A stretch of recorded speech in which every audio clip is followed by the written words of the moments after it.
नागपूर जिल्ह्यातील हिंगणा तालुक्यातील घोडेघाट येथे कृषी तंत्रज्ञान व्यवस्थापन यंत्रणा अर्थात आत्मा अंतर्गत खेती बचाव अभियान यशस्वीरित्या राबविण्यात आले।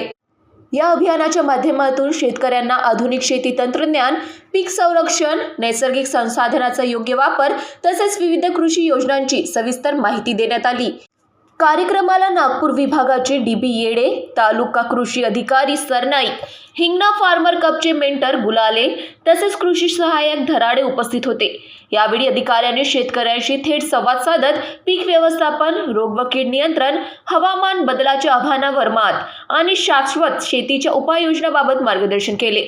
समृद्ध शेतकरी गट आणि उमंग महिला गटाच्या सक्रिय सहभागामुळे अभियानाला विशेष प्रतिसाद मिळाला आहे। या उपक्रमामुळे कृषी उत्पादन वाढीस चालना मिळून शेतकऱ्यांमध्ये आधुनिक शेतीबाबत जागरूकता वाढणार असल्याचा विश्वास व्यक्त केला जात आहे। NTV 24 करिता नागपूरवरून सागर पडोळे यांची रिपोर्ट।